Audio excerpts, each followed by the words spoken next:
Kami punya tayangan menarik untuk Anda, tapi ini adalah merupakan mungkin teknologi medis yang luar biasa ya. Bioprinter. Bioprinter. Apa yang membuat bioprinter atau bioprinter ini begitu istimewa pemirsa? Jadi dengan alat ini, pasien yang mengalami gangguan jantung, hati, atau ginjal dapat mengganti organ mereka yang rusak atau bermasalah dengan organ baru.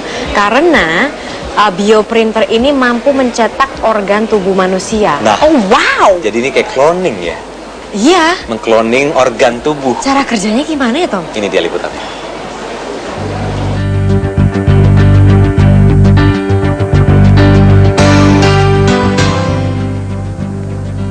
Bayangkan, sebuah masa depan di mana segala sesuatu diperoleh dengan mudah, semudah membalik telapak tangan. Bayangkan ketika banyak pasien gagal ginjal, jantung, ataupun gagal hati, atau korban kecelakaan tidak perlu lagi bersusah hati karena sulit memperoleh donor organ tubuh. Sepertinya, masa depan itu tidak akan lama lagi. Sebuah teknologi yang memproduksi tubuh secara instan telah ditemukan, dan yang menarik, hal ini dilakukan oleh sebuah printer, sehingga diberi nama bioprinter. Bioprinter mampu menghasilkan lapisan tubuh atau organ tubuh manusia dengan tingkat ketelitian yang sangat tinggi, hingga nyaris serupa dengan organ manusia sebenarnya. Printer ini terdiri atas beberapa headprint berupa kotak berisikan jaringan tubuh atau sel hidup yang disebut dengan tissue gel, seperti hidrogel, fibroblast, endotel, dan myoblast. Satu headprint akan menyemprotkan gel yang mampu memberi bentuk, sementara headprint lainnya mengisikan dengan sel hidup yang didapat dari pasien sendiri. Bioprinter memiliki tingkat presisi dalam hitungan mikron, mampu menyediakan berbagai lapisan organ tubuh seperti ginjal, hati, hingga gigi bagi orang yang membutuhkan tanpa perlu menunggu uluran tangan para pendonor lainnya. Bioprinter merupakan pengembangan teknologi terkini dari printer 3 dimensi yang pertama kali ditemukan oleh Charles Hull pada tahun 1984. Ketika itu, printer 3 dimensi ini disebut dengan stereolithographic printer yang menggunakan cairan polimer sebagai bahan bakunya.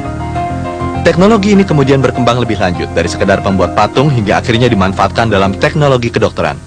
Seperti halnya yang dilakukan oleh Dr. Anthony Atala dan rekan-rekannya di Wake Forest Institute for Regenerative Medicine di North Carolina, Amerika Serikat. Ia bereksperimen dengan bioprinter Organinfo teknologi inkjet dengan menggunakan sel induk yang diambil dari sum-sum tulang dewasa dan lemak sebagai pemicunya. Sel-sel ini kemudian dibentuk menjadi butiran dengan diameter 100 sampai 500 mikron dan masing-masing mengandung 10.000 sampai 30.000 sel.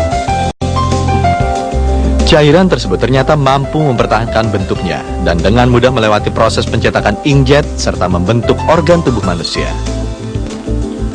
Para ilmuwan dan dokter dapat menggunakan bioprinter untuk menggantikan organ hingga sel-sel yang hilang serta menempatkannya sesuai dengan pola yang diinginkan dalam gambar 3 dimensi.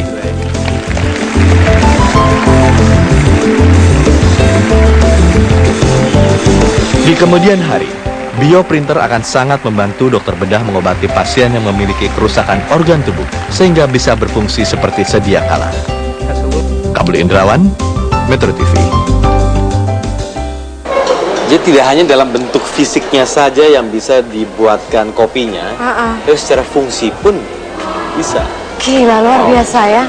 Manusia itu loh, otaknya, kreativitasnya semakin tahun semakin mengagumkan.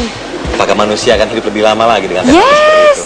That's good. Apalagi misalnya bayi-bayi yang punya kelainan jantung atau apa. Oh, that is so good. Tapi harganya berapa? Harganya berapa tadi? Belum tahu, kan itu baru ciptakan. Jadi belum dalam bentuk market price gitu, belum. Tapi kita tidak tahu ya, pasti ya tentu mahal ya. Tapi oke, kita